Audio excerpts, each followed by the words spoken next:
ens reiterarem segurament amb alguns dels plantejaments que vam exposar l'any passat, tot i això hi ha canvis i variables. Sí que iniciem com dient que l'any passat ja vam exposar la nostra queixa pel poc temps amb què ens van traslladar la informació de pressupostos i la poca voluntat per arribar a algun consens, i aquest any lamentablement hem de reiterar la queixa i encara amb més raó. Aquest any els grups municipals no hem tingut cap tipus de dada dels pressupostos fins fa una setmana. A la comissió informativa ja vam traslladar la nostra disconformitat, vam demanar que es realitzés un ple extraordinari més endavant per tenir temps d'estudiar com pertoca i com el nostre grup acostuma a fer totes les dades, i la seva resposta va ser que teníem temps suficient. Estem parlant d'un pressupost de 97 milions d'euros, gairebé 98, i és l'instrument més important com a Ajuntament on es plasmen les polítiques públiques i es prioritzen despeses en detriment d'unes altres. I evidentment nosaltres considerem que una setmana no és temps suficient per estudiar-lo i avaluar-lo. Almenys com nosaltres entenem que s'han de fer les coses.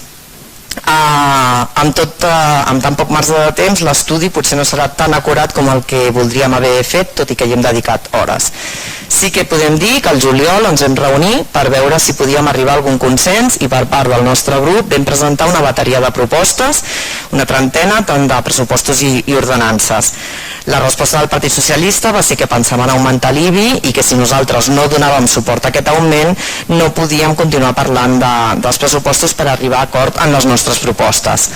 Considerem que realment, si hi hagués voluntat real d'arribar a consensos, el fet de posar la premissa d'acceptar l'augment de l'IBI per continuar negociant no es visualitza aquesta voluntat. Ens diran que l'augment de l'IBI és necessari per poder executar els serveis que es presten des de l'Ajuntament i per ampliar-ne algun d'aquests, com fèiem en les nostres propostes. Nosaltres discrepem, considerem que la distribució econòmica es podria fer diferent i més després de disposar de la seva proposta de pressupost. Respecte a les ordenances, com ja hem comentat, aquest any han decidit apujar les taxes en relació a l'IPC i apujar l'IBI en un 2,5% amb caràcter general i el tipus incrementat amb un 5%. Premissa que no compartim.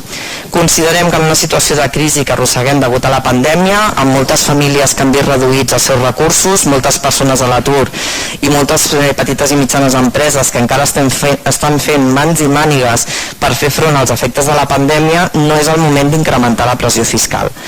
Més, tenint en compte que partim d'un pressupost amb 12 milions d'euros més que l'any passat. Per tant, des de l'Ajuntament es podia fer front aquest any a l'actual pressupost sense augmentar aquests impostos. Evidentment, la notícia d'ahir de la sentència del Tribunal Constitucional en referència a la supressió de l'impost sobre l'increment de valor dels terrenys de naturalesa urbana, altrament conegut la plusvàlua, afecta directament i negativa a les arques dels ajuntaments i, per tant, també al de Cornellà. I, per tant, les previsions d'ingressos es veuran afectades i tot el pressupost. Ha estat un cop molt dur a les finances municipals i és responsabilitat del Govern de l'Estat en la mesura que no va abordar la reforma legislativa que instava a fer el propi Tribunal Constitucional en l'anterior sentència de l'any 2017 amb l'objectiu de corregir els supòsits en què es liquidava l'impost sense existir un increment real del valor de terrenys. En aquest sentit, instem a l'equip de govern a exigir al govern de l'Estat que adeqüi d'urgència la metodologia de càlcul de la base imposable per tal de dotar de plena seguretat jurídica la liquidació de l'impost i a que creï un fons extraordinari per compensar aquesta pèrdua d'ingressos que ocasionarà aquesta sentència. Reprenent la proposta d'ordenances per al 2022. Celebrem que s'hagi incorporat la nostra proposta, que ja vam traslladar l'any passat i que vam reiterar aquest any, amb un augment de les bonificacions per sistemes fotovoltaics de captació d'energia solar, que creiem que amb voluntat ja s'hagués pogut fer l'any passat. Demanem també que pels propers anys, per ser realment participatius i complir l'article 10 de la llei 19/2014 de 29 de desembre de transparència, accés a la informació i bon govern de Catalunya, es realitzi un tràmit de consulta pública al portal web previ al ple d'octubre l'any vinent i amb temps necessari. D'aquesta manera, la ciutadania tindria l'opció real de realitzar propostes a les ordenances, ja que actualment ens limitem a la voluntat de l'equip de govern a voler modificar alguns dels seus aspectes. Tornant al pressupost, com ja he comentat i ja s'ha comentat, partim d'un pressupost de 97 milions d'euros, gairebé 98, i si el comparem amb el del 2021, que era de 85 milions d'euros, hi ha un augment de 12 milions d'euros. Ara bé, hem de tenir en compte que gran part d'aquest augment ve vingut perquè l'any passat es va fer un pressupost de contingència, perquè en l'actual s'executen partides que estaven pendents d'altres pressupostos i no s'havien executat, i d'acord que la Covid ha afectat i condicionat la realització de certes partides, però considerem que hi ha diversos temes que s'haguessin pogut fer l'any passat. Respecte a la liquidació del pressupost, com venim dient fa anys, el diferencial sempre acaba sent d'uns 10-15 milions d'euros en aquest Ajuntament, que veurem reflectit després en les modificacions de crèdit. En continuem destacant l'accés, sobretot en aspectes que haurien d'estar inclosos al pressupost inicial, evidentment que és una eina que fan servir tots els ajuntaments, però creiem que s'ha de millorar la seva execució en aquest Ajuntament. Ara, igual que vam fer l'any passat per responsabilitat i amb voluntat de col·laboració, hem facilitat que aquest 2021 l'aprovació de totes les modificacions de crèdit. No hem votat en contra a cap. Majoritàriament ens hem abstingut facilitant així aquesta aprovació. Entenem que encara s'arrosseguen els efectes de la Covid i per tant per això ha sigut el sentit d'aquest vot. Ara bé, reiterem que moltes es poden preveure o si no haguessin fet uns pressupostos tant de contingència el 2021 haguessin hagut d'estar incloses al pressupost inicial. Evidentment aquests pressupostos són expansius comparant-los amb el 2021, però hem de tenir en compte que l'any passat la situació era completament anòmala, immersos de ple en una crisi sanitària, econòmica, social sense precedents, i consideràvem i considerem que una situació així requeria actuacions i ajudes als sectors de la ciutat que més necessitaven la col·laboració de l'Ajuntament. Com he dit, si es comparem els pressupostos són més expansius, però en què? Doncs majoritàriament en obres, no hi ha un augment real en despesa social i diverses partides són conceptes que estaven pendents d'executar altres anys.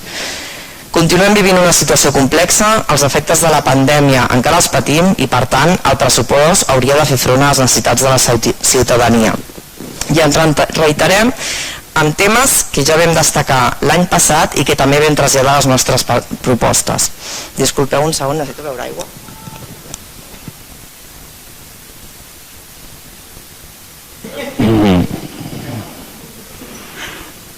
Tenim tot el temps.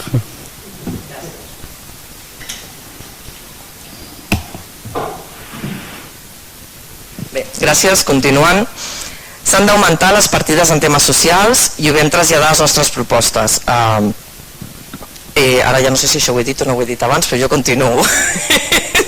Perdoneu, Si la situació ja era precària, amb la pandèmia moltes famílies han vist reduïts els seus ingressos exponencialment, han augmentat les famílies vulnerables i el risc d'exclusió social que se'n deriva. No entenem que les partides es mantinguin igual o amb poca variació, ni tampoc podem supeditar l'acompanyament i ajudes puntuals a campanyes d'entitats. L'augment pressupostari en partides socials, per tant, hauria d'ajustar-se a la situació que estem vivint. Vam proposar un augment del pressupost i millora de l'equipament de la botiga solidària. També reiterem la necessitat d'incrementar el personal de serveis socials per poder atendre en millors condicions a la ciutadania de la ciutat. Estan saturats i amb l'increment d'atencions a persones usuàries encara més. També s'haurien d'estudiar quins altres departaments necessiten més personal i cobrir-ho dins de les possibilitats. També vam proposar que, evidentment, la pandèmia també ens ha afectat a tots psicològicament, especialment a certes persones en l'àmbit de salut mental, i que es podria estudiar de quina manera es poden donar més recursos en aquest sentit. Sí que s'augmenten les subvencions a les entitats, i ho celebrem, però si partim de les dades anteriors, el 2020 l'augment del 15% no va acabar sent efectiu finalment degut a la pandèmia. El 2021 es va realitzar una retallada del 16% d'aquestes subvencions, però també es va acabar repercutint una retallada del 60% de les subvencions del 2020. Per tant, aquest augment del 2020 que s'aplica en aquests pressupostos, que ja veurem si es manté la resta d'anys, no acaba de tenir en compte la recuperació de la reducció executada l'any anterior.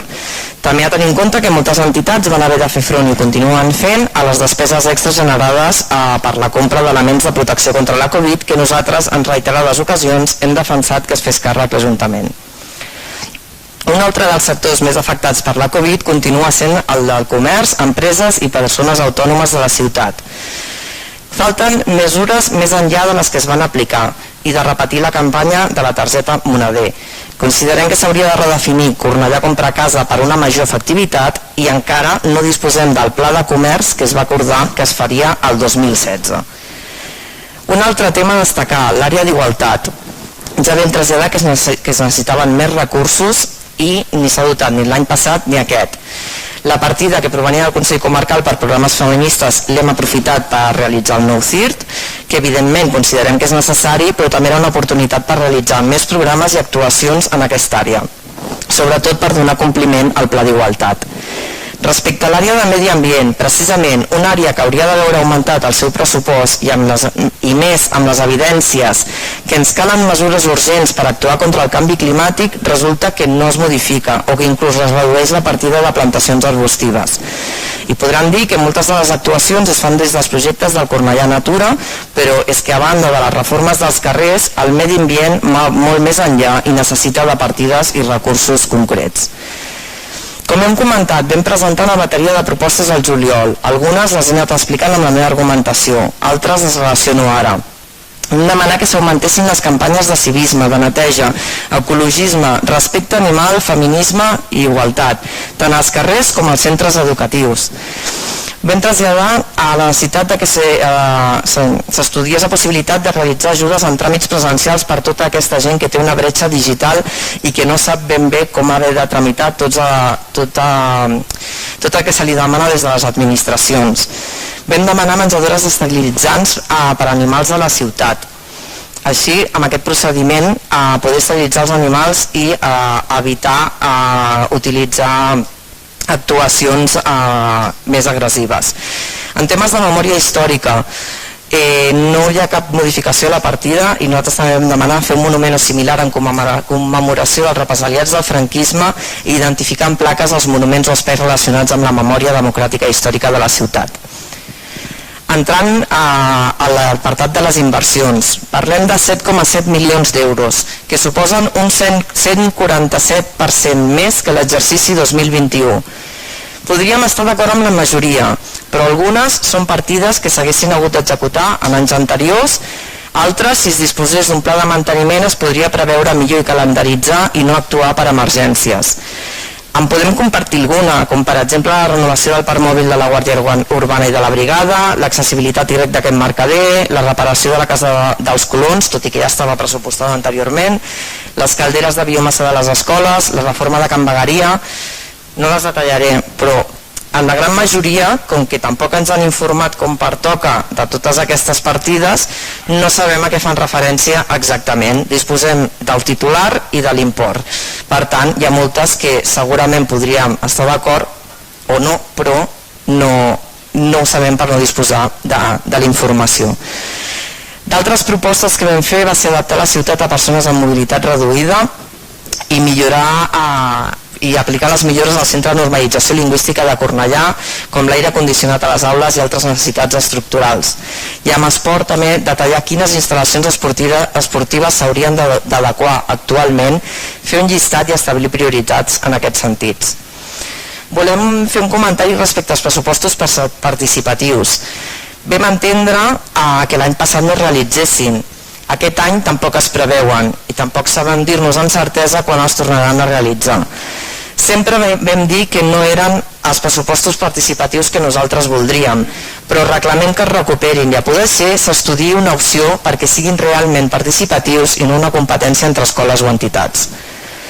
Pel que fa al fons de contingència, aquest any la partida... Vaig acabant, Pel que fa al fons de contingència, aquest any la partida es queda amb l'import mínim de 6 euros. L'any passat era d'1 milió que no es va executar i que considerem, i com ja vam dir l'any passat, queda molt bé per posar per escrit i explicar que hem creat aquest fons, però si simplement es queda en un calaix no serveix de res. Ja que el teníem, s'hagués hagut d'aprofitar. La ciutat ho necessitava i ho necessita. No són els nostres pressupostos i hi havia la possibilitat i voluntat que ho fossin. Almenys aquesta era la nostra intenció quan vam presentar les nostres propostes al juliol. Ara bé, no podíem acceptar el condicionant d'augmentar els impostos a la ciutadania en el moment que estem vivint, quan encara estem patint els efectes de la pandèmia, amb els índexs d'atur que tenim a la nostra ciutat i amb una situació de recessió econòmica. Pretenen fer front a la crisi provocada per la Covid, però en el pressupost de l'any anterior van gastar menys que en període electoral. I ara pretenen fer en un any i mig, segons paraules seves que acaben de dir, a tot el que no s'ha pogut fer abans. Recordem que el 2023 són les eleccions municipals. Van preparant el terreny, doncs. Repetim, no era el moment d'augmentar l'IBI. Si precisament hem pogut augmentar el pressupost en 12 milions d'euros, no era necessari augmentar la pressió fiscal a la ciutadania. Evidentment, com ja he dit, la sentència que ahir es va publicar respecte a les plusvàlues farà modificar i obligarà a redefinir aquest pressupost. Com que de moment els pressupostos i ordenances que tenim sobre la taula són aquests, el nostre vot serà en contra. Ara bé, continuem a disposició de l'equip de govern per arribar a acords, més enllà dels colors polítics, en benefici de la ciutadania de Cornellà. Gràcies.